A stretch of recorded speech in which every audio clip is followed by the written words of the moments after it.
So it's been a few weeks now and I'm grumpy, sleep deprived, and starting to feel anxious towards my 6-month-old baby's sleep routine. She used to sleep all the time, right through the night without any interruptions. And now at 6 months old, she's waking every 2 hours or 1 to 2 hours, demanding the dummy, and it's physically and mentally draining.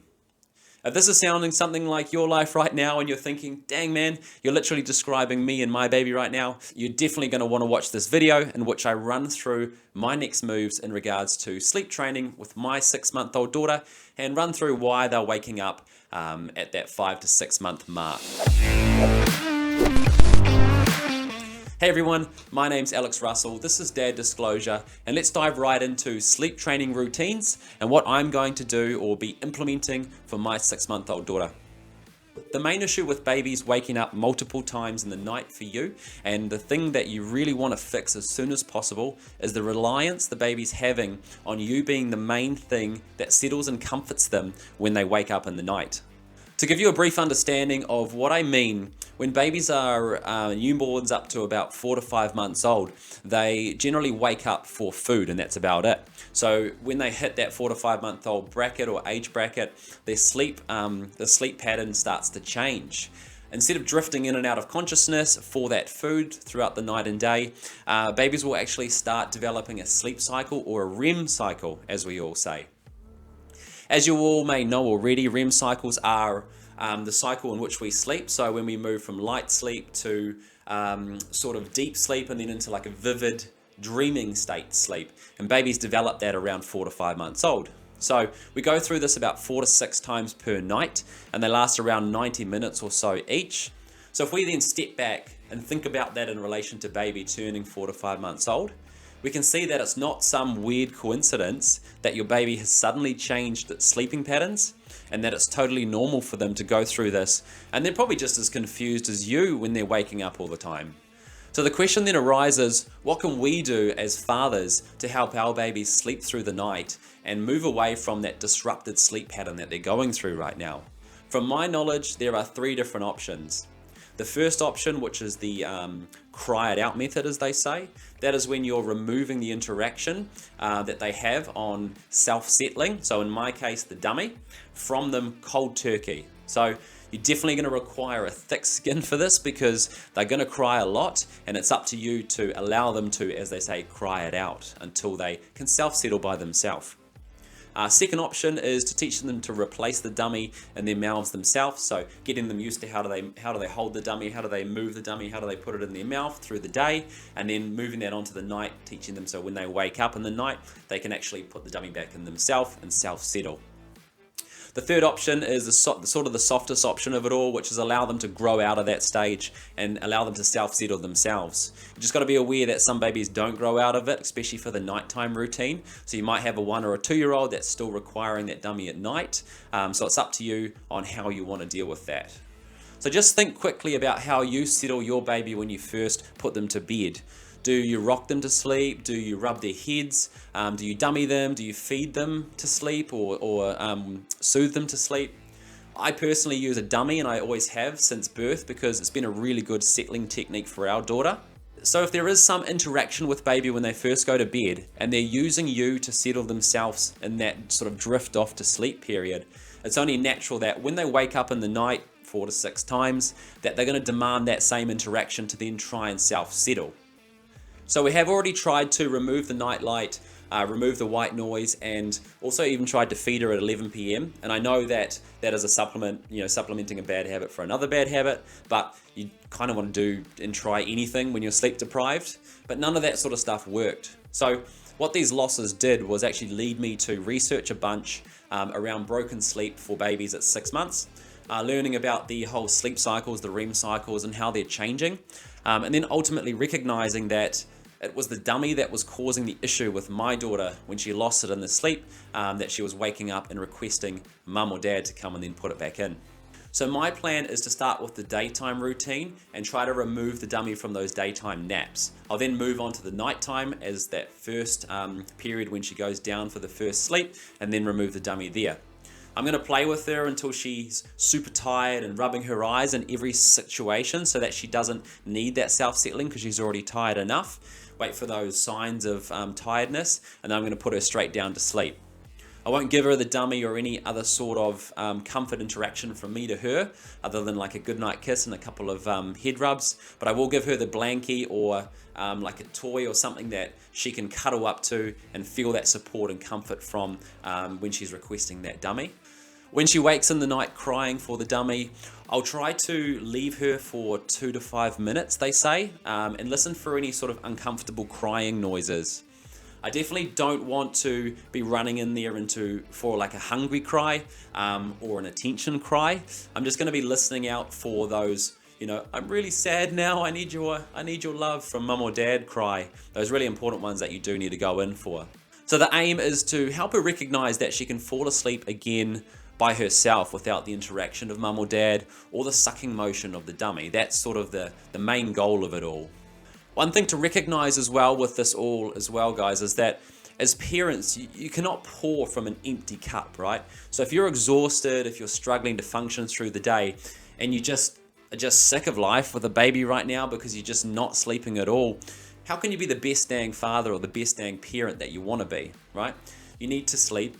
You need baby to be comfortable, to offer that best version of you. So helping them sleep better, although might be difficult in the short term, it's going to be such a positive experience and a positive outcome for your baby and for your family in the future.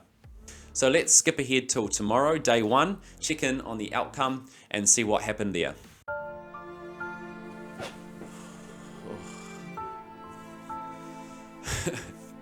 Day 1. No. So I took the dummy away at the start of the day in the morning to test this no dummy thing.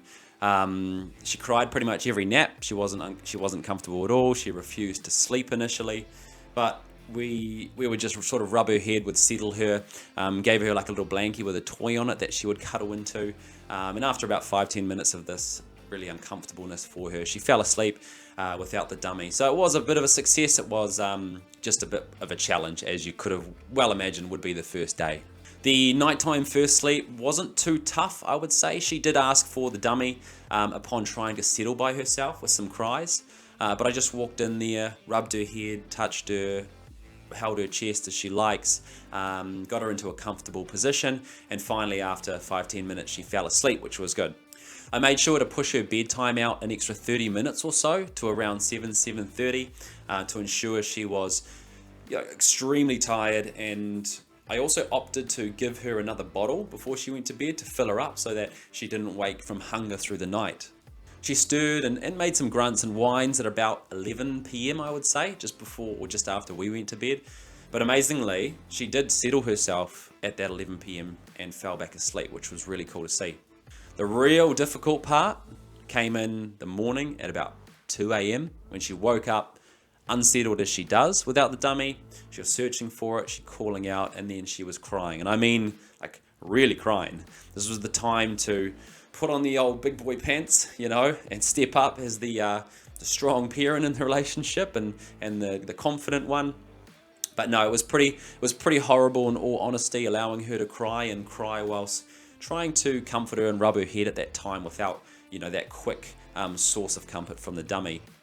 She ended up working herself up so much that I was sweating profusely. My fiance was sweating and in tears because it's just an uncomfortable experience, right? Seeing your baby cry. So we did rescue her in the end.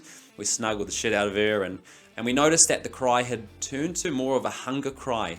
And we spoke about sort of the issue with supplementing the bottle for the dummy at that point in time, and that she might then wake up the next day asking for a bottle if we fed her now because of the hunger. But in all honesty, we didn't really care. We were knackered. We just wanted her to settle. Like, we were so uncomfortable with her being uncomfortable. We just wanted her to be happy and healthy. So we gave her a bottle, put her back down, and she woke up at about 5 a.m. chatting away to herself as she does, managed to settle herself, and then fell back asleep to about 6:30. So it was definitely a tough first day, and I'm sure you guys could well imagine that it was going to be a tough first day, but you got to push through and keep going through to the next few days to see how the outcomes all turn out. Cool, made it to day 2. We put her to bed around 7:30 again, trying to push it out until she was really tired, really exhausted, like we sort of said before. Tried filling her up again with the bottle. She had only eaten probably an hour and a half before, let's say maybe 6 o'clock, but I gave her another bottle anyway, and she pretty much smashed the whole thing. So that was really good. She crashed quite well, actually. A couple of moans and groans and grunts, but pretty much fell asleep by herself with her blanket, with no dummy at all. Didn't really even ask for it. She woke up at around 2 a.m. and we jumped out of bed as we do, ran into the room, and we just waited, observing, just checking if she was okay. You know, she grunted, she cried for a bit, she rolled around, but she eventually did, after 5-10 minutes, cuddle up to that blankie that she's gotten used to and fall back asleep. And we were pretty shocked to then to see her go back by herself and not wake up till about 4 a.m. I think it was. When she did wake up at 4 a.m, she rolled around for quite a while and sort of kept talking to herself and mucking around until it was probably about 5 o'clock when she had sort of woken herself up more, to the point that she actually started crying for hunger. And at that point it was the time to get up, because once my little girl cries for hunger, she's hungry. That was amazing. It's been 3 days now. We went to bed around 10:30, had some weird, awesome dreams, actually, a bit random, but she didn't wake up until 5:30 in the morning. 5:30, ladies and gentlemen, she did it. She actually slept right through the night. She didn't wake up. There was no cries, well, none that we heard on the machine that woke us up. She woke up at 5:30. That's 10 hours straight, sleeping, no dummy, no wake-ups. She had no qualms with the day sleeping. They were really easy. She didn't really ask for the dummy in any way. She just snuggled her little blankie toy thing and pretty much fell asleep every time. We put her to bed around 7 p.m. Again, feeding her before bed. She was super tired through that day, and she fell asleep on the bottle pretty much at 7:30 in the evening. I was quite hesitant every time this happened, because I thought it was going to sort of supplement that dummy sucking with bottle sucking to sleep, but man, was I wrong. It was amazing, and I'm so dang proud of her. I can't believe it. To make sure it wasn't a fluke, I've actually held off on posting this video for 5 days, and each day she slept right through to 5:30, I would say. What makes it even better is that on 2 of the days she woke up at about 3 to 4 a.m. We just left her there for a couple minutes. She cried a little bit, well, not even a cry, just a whinge. Found her blankie, found her toy blankie thing, cuddled up to it, fell back asleep, woke up at 5:30. It has been amazing. So we had to drop some things off to someone early morning on day 3. So we popped her in the car and we headed off into town. During the trip, I did realize something though about the whole dummy situation. A lot of the time we were using the dummy previous to the sleep training routine we're going through right now. We were using the dummy really in our own selfishness rather than for her comfort. And an example for that, and the reason that I thought of it at that time, is because we were in the car for a long period of time. She started sort of doing her soft whinge cry that she does after an hour or so in the car. And it made, because we didn't have the dummy available, it made us think, why is she crying? Where's the solution? What can we do for her? So we stopped, pulled over, got her out, walked her around, had a look, see if she could feed her, see if she was just uncomfortable. And we realized that a lot of the times we were dummying her for really no reason. She just was uncomfortable in her environment and we needed to change it. So that was a really cool outcome from internalizing that situation. Such an amazing experience, such an amazing outcome, and an awesome thing to also show you guys that it does actually work in 3 to 4 days, which I didn't really have a lot of faith on, to be honest. I was just thinking, no way it can work in 3 days, changing a baby's habit that quickly. But living proof right now, she did it. So you do have to understand that this may not work on your baby perfectly, as it has with mine, and it might take a little longer, or it might even be shorter. It might be a couple of days. It's all dependent on your baby's personality and the stages of their development. So don't hold your baby to that standard. Just allow them to be them and work with them. The other thing, it may have worked now, but I'm 100% confident that we'll be battling something like this in the not too distant future. There's always challenges with babies that you need to overcome, as you I'm pretty sure you know already.